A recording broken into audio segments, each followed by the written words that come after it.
From the life-giving waters of a mighty river, a civilization was born that would shape the course of human history. This is the story of ancient Egypt, a tale of gods and pharaohs, of monumental ambition and enduring legacy. For thousands of years, the Nile River has flowed through the heart of this land, its annual floods depositing rich, black silt that made the desert bloom. It was this predictable rhythm of flood and harvest that allowed a society to flourish, to look beyond mere survival, and to dream of eternity.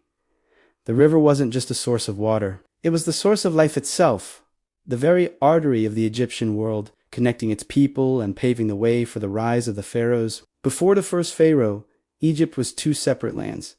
Upper Egypt in the south, a long, narrow valley, and Lower Egypt in the north, a vast, fertile delta. They were distinct cultures with their own rulers and symbols, their white crown for the south, the red for the north. But around 3100 BC, a powerful ruler from the south, known to history as Narmer or perhaps Menes, marched north. On a carved slate palette discovered by archaeologists, we see him triumphantly wearing both crowns, a symbol of his conquest and the unification of the two lands. With this act, Narmer established a new capital at Memphis and founded the first of more than 30 dynasties that would rule Egypt for nearly 3 millennia. This was the dawn of a unified kingdom, the world's first nation-state, setting the stage for an era of unprecedented achievement. This new era of unity and prosperity, known as the Old Kingdom, gave rise to Egypt's most iconic creations, the pyramids.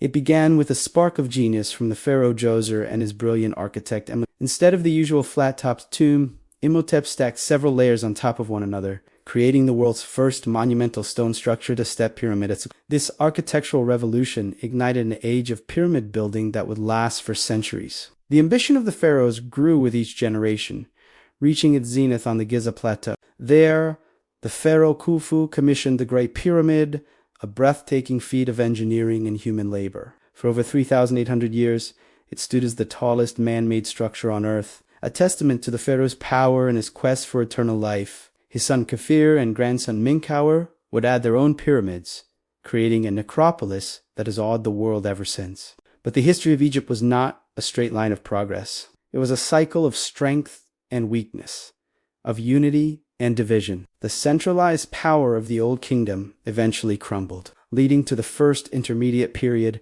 a time of chaos and civil war. Local governors vied for power, and the kingdom fractured. But from this turmoil, a new line of pharaohs from Thebes rose to reunite the country, ushering in the Middle Kingdom. This was a golden age of art, literature, and trade. Egyptian influence spread south into Nubia and east into the Levant. Yet, this stability, too, would eventually fade. Foreign invaders, the Hyksos, conquered Lower Egypt, triggering the Second Intermediate Period. Once again, Egyptian rulers from Thebes would rise to the challenge, driving out the foreigners and establishing the most glorious chapter in Egypt's story, the New Kingdom. The New Kingdom was the Age of Empire. This was the era of legendary pharaohs who expanded Egypt's borders to their greatest extent. Hatshepsut, a female pharaoh who ruled as a king, oversaw a period of peace and prosperous trade. Thutmose III, a brilliant military strategist, created a vast empire stretching from Syria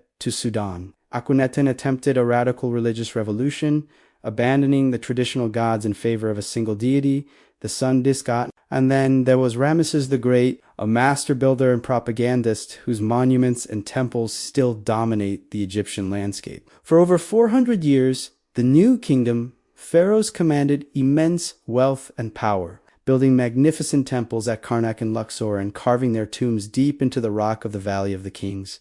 This was the peak of Egyptian civilization, an empire whose influence was felt across the ancient world. But even the mightiest empires eventually declined. After Ramesses the Great, a succession of weaker pharaohs struggled to maintain control. Internal strife, economic problems, and relentless invasions by foreign powers like the Libyans, Nubians, and Assyrians began to chip away at Egypt's strength. This marked the beginning of the Third Intermediate Period and the subsequent Late Period, a long, slow decline. Though there were brief resurgences of Egyptian power, the kingdom was often a pawn in the games of larger empires. In 525 BC, the Persians conquered Egypt, incorporating it into their vast domain. Alexander the Great would later liberate Egypt from Persian rule, only to be hailed as a pharaoh himself. After his death, his general Ptolemy seized control, establishing a new Greek dynasty that would rule Egypt for the next 300 years. The final chapter of independent Egypt was written by its last pharaoh, Cleopatra VII,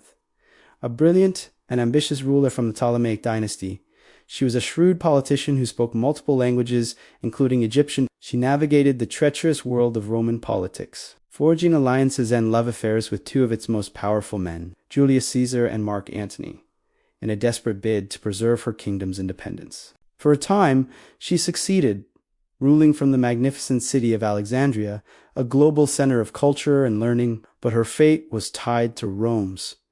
After her, in Antony's defeat at the Battle of Actium against Octavian, the future Emperor Augustus, she chose to end her own life rather than be paraded through Rome as a captive. With her death in 30 BC, the line of the pharaohs came to an end. Egypt was absorbed into the Roman Empire, becoming its personal breadbasket. Its 3,000-year-old story of independence finally over. Though the reign of the pharaohs ended, their legacy is immortal. The pyramids they built still stand. Their hieroglyphs unlocked the secrets of their world, and their innovations in writing, mathematics, medicine, and architecture laid the groundwork for future civilizations. The ancient Egyptians gave us the 365-day calendar, advanced surgical knowledge, and a rich mythology that continues to captivate our imagination. From the golden mask of Tutankhamun to the towering colossi of Ramesses, their culture has left an indelible mark on humanity. The story of ancient Egypt is more than just a history of a distant land. It's a fundamental part of our shared human story,